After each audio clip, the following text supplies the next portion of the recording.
ناظرین کرام، السلام علیکم ورحمۃ اللہ تعالی وبرکاتہ۔ امید ہے آپ تمامی حضرات بخیر و عافیت سے ہوں گے۔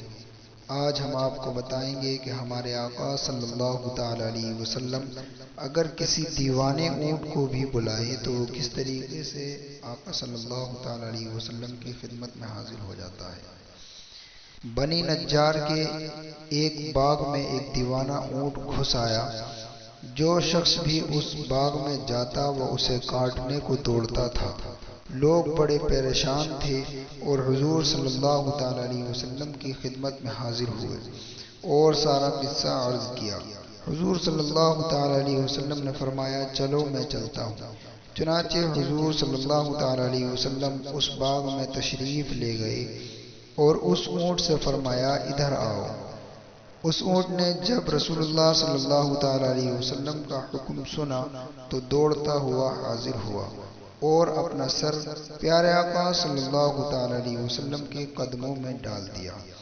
حضور نے فرمایا، اس کی نکیل لاؤ، اور نکیل لائی گئی اور حضور صلی اللہ تعالی علیہ وسلم نے اسے نکیل ڈال کر اس کے مالک کے حوالے کر دیا اور وہ آرام سے چلا گیا۔ حضور صلی اللہ تعالی علیہ وسلم نے پھر صحابہ سے فرمایا، کافروں کے سوا مجھے زمین و آسمان والے سب جانتے ہیں کہ میں اللہ کا رسول ہوں۔ تو حضرات، اس واقعے سے ہم کو یہ پتہ چلا کہ ہمارے آقا صلی اللہ تعالی علیہ وسلم کا حکم جانوروں پر بھی جاری ہے اور کائنات کی ہر شے پر،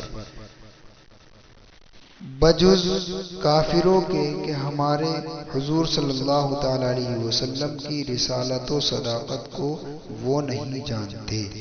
کافر اس چیز سے محروم ہیں کہ ہمارے آقا صلی اللہ تعالی علیہ وسلم کی کیا رسالت ہے اور کیا صداقت ہے، وہ اس چیز کو بالکل نہیں جانتے۔